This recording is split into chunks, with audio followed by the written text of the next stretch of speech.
কি মা? রাত হয়েছে, ভাত খাবে তো? ও মা, আমি ভাত খাবো না। কেন সোনা? তুমি প্রায় দিন বলবে খাবো না, তুমি বোঝো আমার না? ভালো লাগে না, বোঝো না কেন? না আমি বাবা, ভালো লাগে না। না না না, শোনো শোনো, আমি একটা কথা তোমাকে বুঝাই, নাও ধরো, ধর। তুমি ধরো। শোনো, আমরা তিনজন মানুষ, বুঝেছো? আমাদের কেউ নেই। তাহলে তুমি বোঝো না, তুমি না খেয়ে খেয়ে যদি তোমার শরীর খারাপ হয়, তখন কি করে কি করব তোমাকে আমি, আমার বলো? এগুলো দিয়ে ভাত খেতে ইচ্ছে করে না। কি দিয়ে খেতে ইচ্ছা করে বলো?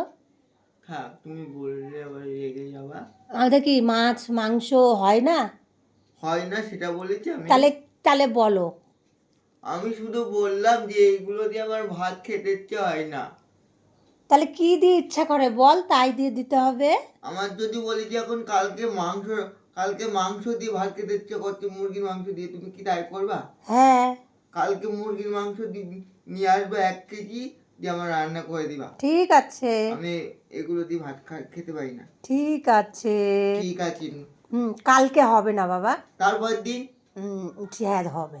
ও, ও সরি, কালকে তো পুজো আছে, আমি ভুলেই গেছিলাম। হ্যাঁ হ্যাঁ, কালকে আমাদের ইতু পুজো আছে না?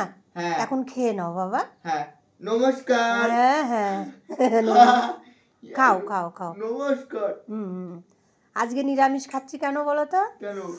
কালকে পুজো করব, তাই আজকে নিরামিষ খেলাম, দেখলি না মাথা টাথা ঘষলাম আমি। হুম খেয়ে নাও সোনা, হুম, খাও। প্রত্যেক দিন শোনো, মাছ মাংস বেশি খাওয়া ভালো না। আমরা খাই শুধু তাই, নিরামিষ খাই ভালো। আমার নিরামিষ খেতে ইচ্ছা করে না করে মা। না বললে তো হবে না, খেয়ে নাও সোনা, খাও।